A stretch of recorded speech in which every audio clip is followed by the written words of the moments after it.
नमस्कार बंधुरा आबारो एक नतून भिडियोते सबाइके स्वागत। आज के जे गाभीर विषय कथा बोलबो सेटा हयतो आपनारा अनेके जानें बा अनेके हयतो जानें ना जे अनेकेर एकटा रिक्वेस्ट छिलो जे दादा এই গাভীর উপরে ভিডিও করুন। আজকে সেই গাভীর উপরে ভিডিও করছি। সেই গাভীর নাম হচ্ছে সাহেবাল। দেখুন এখানে শুধুমাত্র যে সাহেবাল সেটা কিন্তু না, এখানে তিনটা গাভী রয়েছে সাহেবাল আর দুটো গাভী রয়েছে কিন্তু জার্সি। তো জার্সি এবং সাহেবাল দুটো গাভী এখানে পালন করা হচ্ছে। তো যিনি করছেন উনি কিন্তু সঠিকভাবে বলতে পারবেন যে কোনটাতে লাভ বেশি আর কোনটা বেশি খায়, কোনটাতে কী সমস্যা রয়েছে, কোনটাতে খরচ বেশি, সেই বিষয়টাই আজকে এই ভিডিওতে বিস্তারিত আলোচনা করব। দেখুন বাইরে কিন্তু প্রচুর বৃষ্টি হচ্ছে, তো এই জায়গাটা একটু খোলামেলা মনে হচ্ছে। তো আমাদের এটা যে জায়গায় আমরা আছি সেই জায়গার অ্যাড্রেসটা আমি একটু বলে দিই। এটা আমাদের মালদা জেলার মধ্যেই মহেশপুর ঘোষপাড়ায়। তো এখানে এই ধরনের গাভীগুলো পালন করা হয়েছে। দেখুন আমি সবার আগে দেখাতে চাই আপনাদের, এটা হচ্ছে জার্সির ক্রস হেলথ দেখুন, স্বাস্থ্য দেখুন, শরীর স্বাস্থ্য। আর এটা হচ্ছে আপনার সাহেবালের দেখুন কীরকম শরীর স্বাস্থ্য রয়েছে, একদম মোটা তাজা। আর এটাকে দেখুন, এটাও কিন্তু সাহেবাল। আর এই যে আমার পিছনে যেটা রয়েছে এটা কিন্তু সেই দেখুন, একবার হেলথটা দেখুন, কত সুন্দর শরীর স্বাস্থ্য, মোটা তাজা একদম। আর যেটা পিছনে যেটা দেখতে পাচ্ছি ওটা কিন্তু জার্সির ক্রস। তো এই কয়টাই গাভী রয়েছে। তো ওনার কাছে আমরা জানবো যে কীরকমভাবে তিনি এই ধরনের গাভীগুলো পালন করেন। হয়তো একটু সাউন্ডের সমস্যা হতে পারে, কারণ প্রচুর বৃষ্টি হচ্ছে, উপরে টিন রয়েছে, শব্দ হচ্ছে একটু, তো নয়েজ হতে পারে, আপনারা একটু অ্যাডজাস্ট করে নেবেন। তো যিনার এই গাভীগুলো ওনাকে আমরা ডেকে নিচ্ছি। দাদা আসবেন একটু আমাদের সামনে। তো দাদা নমস্কার, বলুন। আপনি এরকমভাবেই কথা বলুন। হ্যাঁ, আমি নিয়ে থাকবো, আপনি কথা বলুন। তো সবার প্রথমে চাইবো যারা ভিডিওটি দেখছেন আপনার নাম ঠিকানা বলে দেবেন। আমার নাম তন্ময় ঘোষ, মহেশপুর ঘোষপাড়া বাড়ি। আচ্ছা, তো বলছিলাম এই গরু পালনটা আপনি কতদিন ধরে করে আসেন? 10 মানে বাবার আমল থেকে দিলাম। মানে ছোটো থেকে? হ্যাঁ ছোটো থেকে, আমি ছোটো থেকে করে পরম্পরা চলে আসছে। আচ্ছা, তো আপনার এখানে এখন যেটা আমরা দেখতে পাচ্ছি সাহেবাল আর জার্সি ক্রস নিয়ে করছেন। তো এক কথায় সাহেবাল গরু আমরা আমাদের এই এলাকায় দেখতে পাই না সেরকম।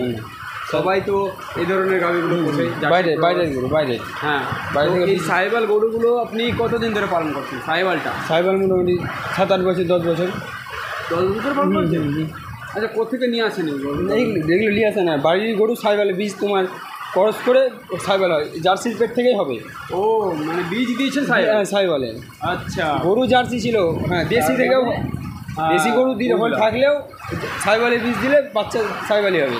ও, তার মানে বুঝলাম এই গাভীগুলো আপনার বাড়িতে বাড়ির তৈরি। হ্যাঁ হ্যাঁ, বাহ, বাড়িতে আপনি তাহলে চারটে বাড়ি। এটাই কিনেছি রিসেন্ট, মানে কিছুদিন হলো কিনা হয়েছে। ও, এর 4টে সবটি বাড়ি। এগুলো 4টে বাড়ি না? যেমন এটার বাচ্চা, এটার বাচ্চা ওটা। আচ্ছা, এটা কি জাতের? এটা জার্সির বাচ্চাকে আপনি বীজ দিয়েছিলেন? সাহেবাল হয়েছে। আচ্ছা, আর এটাও সাহেবাল।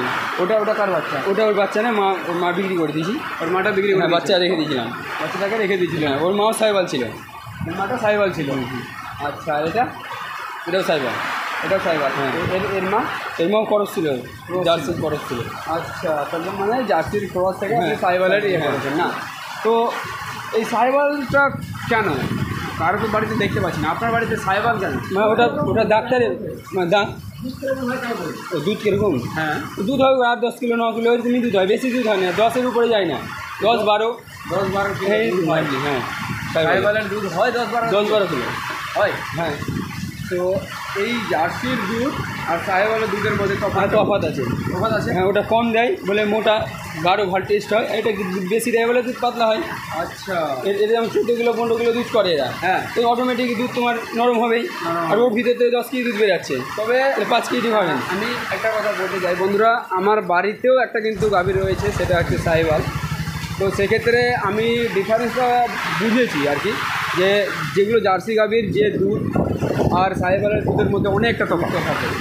মানে এর যে টেস্ট, টেস্টের দিক থেকেও কিন্তু অনেক তফাৎ। দিবে কম, হ্যাঁ, কিন্তু এ দিবে বেশি, কিন্তু টেস্ট আলাদা। আচ্ছা, দেশি গরু বা দেশি গরু বললেই চলে। ও আচ্ছা আচ্ছা, মানে দেশি গরুর বললেই চলে, কিন্তু এর দুধের পরিমাণটা একটু বেশি দেশি হয়, দেশি যেমন 5 কিলো 4 কিলো এরকম হয়, ওর 10 কেজি যায়। আচ্ছা, এবার একটু জানতে চাইবো এর ওষুধ বিসুখগুলো কেমন হয় সাহেবালের জার্সির থেকে? সাইবালের অসুখ বিসুখ নাই। হ্যাঁ, অসুখ বিসুখ হয় না সাইবালের। তাই? হ্যাঁ, খুব কম, খুব কম। ওই হলে জ্বরই হবে। হ্যাঁ হ্যাঁ, একদম একদম। তো বন্ধুরা দেখুন, আমরা সাহেওয়াল গরু আমার নিজেরও আছে, সেক্ষেত্রে আমি দেখেছি, জানি যে দেশি যেগুলো আছে, দেশি যে গরুগুলো মানে গ্রাম এলাকায় যে দেশি পালন করা হয়, যেগুলো হাফ কিলো 1 কিলো দুধ হয়, সেই গরুর পরেই যদি আসে তাহলে কিন্তু সেটা আসবে সাহেওয়াল। হ্যাঁ, কারণ দেশি গরুর আমরা দেখেছি যে সেরকম ওষুধ কিছু হয় না, যা দেবো তাই খেয়ে নেয়, কিন্তু দুধের পরিমাণটা কম দেয়, কিন্তু কম দিলেও দুধের সেই টেস্ট আছে, টেস্ট কিন্তু দুর্দান্ত আছে। সেক্ষেত্রে দেশি গরুর পরেই যদি আসে তাহলে এই ধরনের সাহেওয়াল, গির এইসব জাতের গরুগুলো আসবে। তো সাহেওয়ালের সেক্ষেত্রে কিন্তু দুধের পরিমাণটা একটু বেশি হয়, 7 কিলো 8 কিলো 10 কিলো দুধ হয়। তো এই বিষয়টা আমরা জানলাম। আচ্ছা দাদা, আপনার কি কোনো অসুবিধা হচ্ছে, কোনো কাজ আছে আপনার, কিছু টাঙাতে হবে, কিছু টাঙাবেন, খেলাটা দেবেন নাকি কিছু? বৃষ্টি হচ্ছে না, কিছু দিতে হবে না, আর বৃষ্টি হচ্ছে ভালোই বিষয়। তো দাদা এবার একটু জানতে চাইবো যে এদের যে তো বললেন যে অসুখ বিসুখ সেরকম হয় না, হলে জ্বরটাই হয়। আচ্ছা, জ্বর তো হয় সবাই। আচ্ছা, ওগুলো তো হবেই। হ্যাঁ, ওটাও একটু ওষুধ দিলে আর হলে। এই জার্সির থেকে সাহেবাল একটু খাবারের দিকটা বলবেন, যে এরকম ধরনের যে শরীরের স্বাস্থ্য করে রেখেছেন, আর এই যে জার্সির গাভীর যে শরীর স্বাস্থ্য আছে, খাবার কি দুটোই সেম খায় নাকি আলাদা আলাদা খাওয়ান? না, খাবার সেমই খাই। সেম খায়? হ্যাঁ, যেহেতু ওই দুধ পরিমাণ কম দেয়, ঠিক আছে, পরিমাণ কম দেয় কিনা ওর শরীরটা সবসময় ধরে থাকবে, শরীর সবসময় ধরে ধরে রাখবে। হ্যাঁ, আর এই যদি দুধ ঢেলে দেয় কিনা শরীরটা কম ধরবে। ও, তো মানে দেশি মুরগি আর পোলট্রি মুরগি এই যে ব্যাপারটা ওটাই। হ্যাঁ, ঠিক। দেশি মুরগি কীরকম, হ্যাঁ, ওকে যা দিবা ওই খেয়ে চলে শক্ত থাকবে, তো শক্ত আলাদা। আচ্ছা আচ্ছা। এই টাইপের। তো এই ধরনের গাভীগুলোর দাম কেমন হয় একটু একটু বলুন তো? এরকম হবে সব 30-35 হাজার, মানে এরকম নর্মালি বডি থাকলে যদি দুধ না হয়, হ্যাঁ, তারপর বিক্রির পরে ডিপেন্ডস করে 40-45 যে যেরকম নিবে হয়তো। আচ্ছা তার দাম হিসাবে এটা। আর দুধ ছাড়া দুধের মধ্যে পার্থক্য থাকে। আচ্ছা, দুধ যেগুলো দেয় বা 2-4 দিনের বাছুর, ওগুলো কীরকম এটার দাম হয়? ওই তো 40-45 হাজার। মানে আমরা যতটুকু বুঝতে পারছি যে জার্সির থেকে একটু রেটটা কমই। হ্যাঁ, কম। জার্সি থেকে কম, যেহেতু দুধ কম দেয়। কিন্তু বন্ধুরা দুধের টেস্টের দিক থেকে যদি বলা হয় তাহলে কিন্তু অনেক অংশে বেশি। এবারে একটু বলবেন, এখন কি বর্তমানে এই 3টা গাভী দুধ দিচ্ছে, মানে সাহিওয়ালগুলো দুধ দিচ্ছে? হ্যাঁ, দুধ দিচ্ছে। হ্যাঁ দিচ্ছে। এটা অল্প মানে পরিমাণ গাভী নিয়ে গেলি তো 5 মাস 6 মাস করে। কোনটা দেয়? এটা দেয়, ওটা দেয়? এটা দেয়, এটা দেয়। এই 3টা দিচ্ছে। হ্যাঁ, এই দুটো বাদ, ওই দুটো বাদ তোমার ছাড়া আছে। তো ওই এই দুটোর এর বাছুর কতদিন হলো? বাচ্চা হলো মানে 10-11 মাস। 10-11 মাস হয়ে গেছে। এই কি হিটে আসে ঠিক মতো? হ্যাঁ।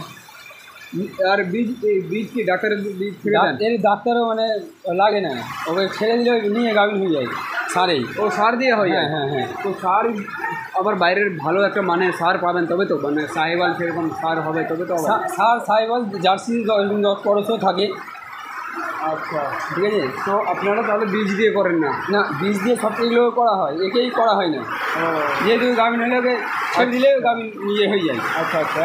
আর বীজ দেওয়ার ব্যাপারটা আমি যদি বলি, যে অনেক ক্ষেত্রে আমরা দেখেছি যে যেগুলো HF গরু, হোলিস্টিয়ান যেগুলো আর জার্সি যেগুলো, অনেক সময় বীজ দিতে গিয়ে মিস করে যায়, মানে ফলস করে যায়। তো সেটা কি এদের হয়, মানে সাহিওয়ালের সেই সমস্যাটা হয়? সাহিওয়ালে হয় না, হওয়া না, কিন্তু খুব কমই হয়। খুব কমই হয়? খুব কম হয়, খুব কম। হয়তো হিট বুঝতে ভুল হলো, বা তোমার গরুর হয়তো প্রবলেম আছে, তখনই হবে, এমনি শর্ট করে হবে না। এবার একটু জানান, এই গাভীর বাছুর কতদিন হলো? এটা হলো 5 মাস। 5 মাস। এবার এই 5 মাস গাভীর বাছুর এখন পর্যন্ত কতটা করে দুধ হয়? এখন হ্যাঁ, এখন 5-6 কিলো হচ্ছে। 5-6 কিলো হচ্ছে। শুরুতে কত হয়েছিল? শুরুতে বলতে শুরুতে তো হয়েছিল, এটা এই গরুটা একটু প্রবলেম আছে। বাচ্চা হওয়ার পর কিনা ফুলটা একটু আটকে গেছিলো। ফুলটা আটকে যাওয়াতে গরুটা মানে এই জ্বর হতে থাকে, এই করতে থাকে, ওষুধ ওষুধ খাবিয়ে লাইনে, ওই জন্য দুটো রুমার খেয়ে গেছে। আর শরীরটাও এরকম ছিল না, শরীর আরও মোটা ছিল। ওই জ্বর হয়ে দীর্ঘদিন না খেয়ে হ্যাঁ বসে গেছে। তাহলে এর কীরকম দুধ হয়? মানে এর যখন বাচ্চা ছিল, এর যখন মানে মাঝে মধ্যে খেত কিনা, খেতে 12 কিলো 13 কিলো হয়েছে। সাময়িক হয় আবার কমে যায়, মানে ওই জ্বর ফট করে মানে অসুবিধা ঘাটতে থাকে। আচ্ছা, কোন সময় লাইনে আসে এই করতে দুধটা মানে বসেই গেল। মানে যত বাচ্চাটা একটু বড় হলো, হ্যাঁ, তখন দুধটা কমে গেল। আচ্ছা, 3 বার ধাক্কা খেয়েছে। তার মানে শুরুতেই 10 কিলো 12 কিলো পাওয়া যাবে, তারপরে শেষ হতে হতে ওই 4-5 কিলো চলে যখন গাভিন হয়ে যাবে কিনা 3 মাস 4 মাস গাভিন হয়ে অটোমেটিক দুধ কমতে লাগবে। ঠিক। এবার 5 মাস 6 মাসে তখন গাভিন হয়ে গেল, তারপরে তো 7 মাসে ছেড়ে দিতে হয়। আচ্ছা, 7 মাস গাভিন হলে তখন দুধ ছেড়ে দিতে হয়, তারপরে রেস্টে, তারপরে তো 9 মাসে আবার বাচ্চা দিতে হয়। আপনি ঘাস খাওয়ান? না, ঘাস এখন খেতে হয়, এখন সময় হয় না। আর ঘাস আপনাদের এদিকে ঘাস পাওয়া যায়? খাওয়ান কী কী? কাঁড়ি দানা, ভুট্টার দানা, খেসারির দানা, সুসার খোল। আচ্ছা, সব কেনা খাবার? হ্যাঁ, কেনা সব কেনা। তো বন্ধুরা দেখুন, এখানে কিন্তু এইভাবে হচ্ছে। এক কথায় আমরা যেটা মনে করি যে গাভীর ক্ষেত্রে সাহেবাল যেটা রয়েছে, সাহেবাল কিন্তু একটা ভালো জাতের গরু। এই কারণেই ভালো জাতের যে দেশির পরে যদি ধরা হয় তাহলে কিন্তু এই ধরনের গাভীর দুধের গাঢ়ত্ব বা ফ্যাট যেসব পরিমাণগুলো রয়েছে সেগুলো কিন্তু বেশি পরিমাণে পাওয়া যায় এই ধরনের গাভীগুলোতে। আমরা যেগুলো জার্সির ক্রস বা জার্সি ধরুন যে এইচএফ বা এইচএফের ক্রস যেসব গাভীগুলো আমরা দেখিয়েছি এর আগে বা এখনও যেগুলো দেখাচ্ছি, সেগুলো থেকে যে পরিমাণে দুধ হয় 20 লিটার 25 লিটার 30 লিটার এই ধরনের যেগুলো গাভীগুলোতে দুধ হয়, সেগুলোর গাভীর দুধে কিন্তু অনেক ফ্যাট পরিমাণ কম, অনেক গাঢ়ত্বটা কম, সেক্ষেত্রে সেগুলোর টেস্ট অনেকটা কম এর থেকে। তো এই ধরনের গাভীগুলো পোষাতে একদিক থেকে সেটাই লাভ যে এই গাভীর দুধের হয়তো একটু দাম বেশি পেতে পারেন নাকি? না, দাম কীরকম এগুলোর দেয় আপনার? দামের সঙ্গে কোনো ফ্যাক্টর নয়, দামের সঙ্গে কোনো দাম একই। তাহলে কোন দিক কেন মানে এগুলো তাহলে কেন পুষবো? আমি তো এরকম পুষতে পারি না, ওটা তো প্রফিটে বলতে কি, এটা তোমার যাচ্ছি, এটা দুধ বেশি দেয় কিনা, এটা তখন দুধ নরম হয়, তখন তো আমাকে ফাটি দিয়ে ওটাতে আমার ফ্যাট হবে। হ্যাঁ, বুঝলাম, বুঝতে পারো এই ব্যাপার। আচ্ছা, তার মানে এদের যেহেতু ফ্যাট বেশি, হ্যাঁ, সেক্ষেত্রে আমার মনে হয় দুধের রেটের মানে রেট যেটা দাম পাওয়াটা মানে বেশি পাওয়াটা দরকার। তো সেক্ষেত্রে কি আপনারা পান নাকি যেটা রেট সেটা দিতে হয়? মানে কাস্টমারের উপরে প্রয়োগ করে, কাস্টমার এখন যেরকম চাই ওরা এখন দাম উঠাতে চায় না। ঠিক, দাম যদি উঠাতে চান তো আমাদের তো একটা কারবার আছে, সেটা আমাদের করতে হয়। আমাদের যদি দাম চাইবে, দাম না দিলে তো আমাদেরকে দামটা করতে ফেরতে হবে। ঠিক, অবশ্যই। এই ধরনের গাভীগুলো আমি যেটা মনে করি, যেখানে ফ্যাট মেপে দুধ বিক্রি হয় সেখানে যদি এই ধরনের গাভীর দুধ দেওয়া হয় তাহলে কিন্তু অনেক একটা লাভবান হওয়ার সম্ভাবনা থাকে। এই কারণেই যে এগুলোর ফ্যাট অনেকটা বেশি। যদি মহিষ যেরকম ফ্যাট দেয় কাছাকাছি সেরকমই ফ্যাট কিন্তু এই ধরনের গাভীর দুধে কিন্তু হয়। তো দাদা অনেক ধন্যবাদ আমাদেরকে সময় দেওয়ার জন্য। তো বন্ধুরা আজকের ভিডিওতে এতটুকুই, দেখা হচ্ছে আবার একটা নতুন ভিডিওর সাথে। আশা করি আপনারা বুঝতে পারলেন যে এই সাহেবাল এবং জার্সি ক্রসের মধ্যে কী তফাৎ রয়েছে বা কীরকম দুধের পরিমাণ ডিফারেন্স। তো আজকে এতটুকুই, দেখা হচ্ছে আবার একটা নতুন ভিডিওর সাথে। ভালো থাকবেন, সুস্থ থাকবেন, ধন্যবাদ।